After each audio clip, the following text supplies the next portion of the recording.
Hello guys, என் பேர் தான் Sibi. Welcome to Sibi sound creator. இன்றைக்கி நம்ம எந்த மூவி பற்றி பார்க்க போனால் தளபதி நடித்த the greatest of all time GOAT movie பற்றி தான் பார்க்க போகிறோம். வாங்க வீடியோக்குள்ளே போவோம். ஓகே, கோட் மூவியில் இருக்க கதை என்னென்னு பார்ப்போம். கோட் மூவி கதை என்னென்னா, இந்த ஷார்ட்ஸில் இருக்கவங்க இந்த டீம் மெம்பர்ஸ் வந்து ஒரு மிஷன் கம்ப்ளீட் பண்ணுறாங்க. அந்த மிஷன் கம்ப்ளீட் பண்ணங்காட்டி காந்தியோட வாழ்க்கையில் என்னென்ன சம்பவங்கள் நடந்தது தான் இந்த படத்தோட கதை. சிம்பிளாக சொல்லணும்னா இந்த கதை வந்து யூஸ்வலான ரிவெஞ்ச் ஸ்டோரி தான். ஓகே, இந்த படத்தோட பாசிட்டிவ் வரும். இந்த படத்தோட பாசிட்டிவ் யாருன்னா நம்ம தளபதி விஜய் சார் தான். அதில் ஓல்டு ரோல் பண்ணியிருப்பார், யங் ரோல் பண்ணியிருப்பார். மனுஷன் பிரித்து அந்த கேரக்டர் பண்ணியிருப்பாருங்க. சூப்பராக இருந்துங்க ஒரு பண்ண இந்த கேரக்டரு. ரெண்டாவது பாசிட்டிவ் வந்து அந்த டிஏஜிங், அந்த இளைய தளபதி ஒருத்தர் வருவார்ல, அந்த கேரக்டர் செம்மையாக இருக்குங்க. அதில் எனக்கு இன்னும் நெகட்டிவாக இருந்ததுன்னா, இன்னொரு டீனேஜாக காமிச்சிருப்பாங்க தளபதி அவர்களை. அது மட்டும்தான் ரொம்ப மோசமாக பண்ணியிருப்பாங்க. இன்னொரோட பாசிட்டிவ் என்னென்னா, இந்த படத்தில் பெரிய ஒரு சில பேரில் கேமியா பண்ணியிருப்பாங்க. அந்த கேமியா பண்ண சீனில் செம்மையாக தான் சொல்லணும். அதை நான் சொல்ல விரும்பல, அதை நீங்கள் படத்தை பார்த்து நீங்களே தெரிஞ்சுக்கோங்க.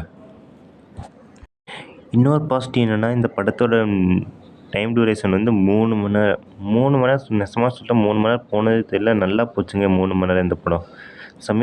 சமீபமாக வந்த 3 மணி நேரம் திரைப்படம்லாம் சுத்தமாக அந்தளவுக்கு என்னை ரொம்ப பொறுமையாக சோதிச்சு. உதாரணத்துக்கு இந்தியன் டூ மூவிலாம் என்னால் முடியலைங்க. எப்படா வீட்டுக்கு விடுவேன்னு தான் இருந்துச்சு. இன்னொரு பாசிட்டிவ் வந்து எல்லாரோட கேரக்டர்ஸ் வந்து அவங்கவுங்க கொடுத்த ரோல் அவங்க நல்லா பண்ணிட்டாங்க. ஆனால் இன்னொரு பாசிட்டிவ் என்னென்னா, இந்த படத்தில் காமெடி சீன் நல்லா ஒர்க் ஆகிருக்குங்க. இந்த காமெடி சீன் நான் சொல்ல விரும்பல, நீங்களே படத்தை செஞ்சுங்க. நல்லா நீங்கள் என்ஜாய் பண்ணுவீங்க. இப்போ நம்ம பாசிட்டிவ் தான் பார்த்தா எனக்கு சின்ன குறைகள் தெரிஞ்சது. ஃபஸ்ட்டு நெகட்டிவ் வந்து இதில் கேப்டன் விஜயகாந்த் காமிச்ச ஒரு சீன்லேருந்து அதில் அந்த சீன்ஸ்லாம் சிஜி தான் அப்பட்டமாக எனக்கு தெரிஞ்சதுங்க. இன்னொரு நெகட்டிவ் வந்து என்னென்னா, விஜய் அவர்களை 18 வயசு பையன் மாதிரி காமிக்கிற மாதிரி ஒரு சீன் எடுத்திருப்பாங்க. அந்த சீன் மட்டும்தான் சிஜி ரொம்ப சொதப்பியிருப்பாங்க.